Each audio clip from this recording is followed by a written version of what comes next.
Donald Trump एक बार फिर चर्चा में हैं और इस बार वजह है फिल्में। जी हाँ, आपने सही सुना। अब ट्रंप ने टैरिफ लगाने का नया टारगेट बनाया है, फॉरेन फिल्म्स, यानी जो फिल्में अमेरिका के बाहर बनाई जाती हैं। संडे यानी कि 4 मई को ट्रंप ने अपने social media platform truth social पर एक पोस्ट डाला और उसमें उन्होंने लिखा कि वो अब अमेरिका में आने वाले हर विदेशी फिल्म पर 100% टैरिफ लगाने जा रहे हैं। ट्रंप ने लिखा कि अमेरिका में फिल्म इंडस्ट्री धीरे धीरे खत्म हो रही है। दूसरे देश हमारे डायरेक्टर्स, एक्टर्स और स्टूडियोज को अट्रैक्ट कर रहे हैं, उन्हें पैसा और बेनिफिट्स देकर बाहर ले जा रहे हैं। ये सिर्फ एक बिजनेस मूव नहीं है, ये एक ऑर्गेनाइज्ड एफर्ट है हमारी फिल्म इंडस्ट्री को कमजोर करने का, और यही इसे नेशनल सिक्योरिटी इशू बना देता है। अब ट्रंप का ये लॉजिक कुछ लोगों को एक्सट्रीम लग सकती है, लेकिन उनके हिसाब से सिर्फ फिल्म एंटरटेनमेंट नहीं है, ये मैसेज, वैल्यूज और इवन प्रोपेगेंडा फैलाने का जरिया है। और जब ये फिल्म अमेरिका में नहीं बनेंगी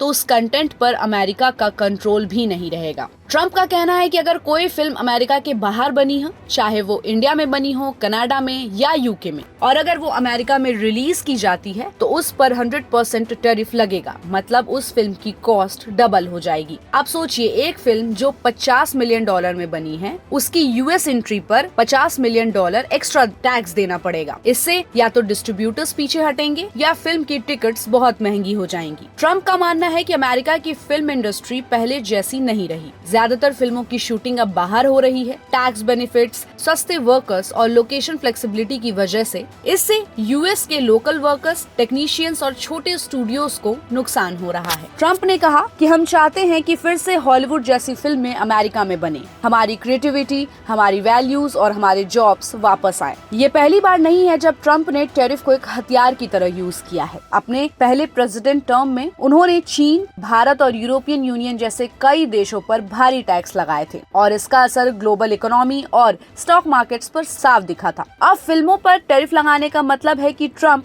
कल्चरल और इकोनॉमिक दोनों फ्रंट्स पर अमेरिका फर्स्ट की पॉलिसी को आगे बढ़ा रहे हैं। फिलहाल हॉलीवुड की तरफ से कोई ऑफिशियल स्टेटमेंट नहीं आया है, लेकिन कई फिल्म मेकर्स और क्रिएटिव लोग इससे कंसर्न जरूर महसूस कर रहे हैं। आजकल फिल्मों की शूटिंग एक ग्लोबल प्रोसेस बन चुकी है। एक फिल्म इंडिया में शूट होती है, वीएफएक्स कनाडा में होता है और एडिटिंग अमेरिका में। तो इस तरह की पॉलिसी से पूरे सिस्टम में डिस्टर्बेंस आ सकता है। देखा जाए तो ट्रंप की बात में कुछ सच्चाई है। अमेरिका की लोकल फिल्म इंडस्ट्री को सपोर्ट मिलना चाहिए, लेकिन सवाल ये उठता है कि क्या 100% टैरिफ सॉल्यूशन है? क्या ये ग्लोबल कोलैबोरेशन को किल करने वाला कदम है? फिल्में अब सिर्फ किसी एक देश की चीज नहीं रही, ये ग्लोबल ऑडियंस के लिए बनती है और ऐसे में इतनी स्ट्रिक्ट पॉलिसी इनोवेशन और क्रिएटिविटी को रोक सकती है। तो क्या ट्रंप वाकई अमेरिका की फिल्म इंडस्ट्री को बचा रहे हैं या एक बार फिर इलेक्शन से पहले ड्रामा मोड में हैं? आपका क्या ओपिनियन है इस पूरे मूवी टैरिफ मुद्दे पर? हमें अपनी राय कमेंट बॉक्स में दे और ऐसे ही अपडेट्स के लिए देखते रहिए गुड रिटर्न्स। हमारे चैनल को लाइक और सब्सक्राइब करना बिल्कुल भी मत भूलिएगा।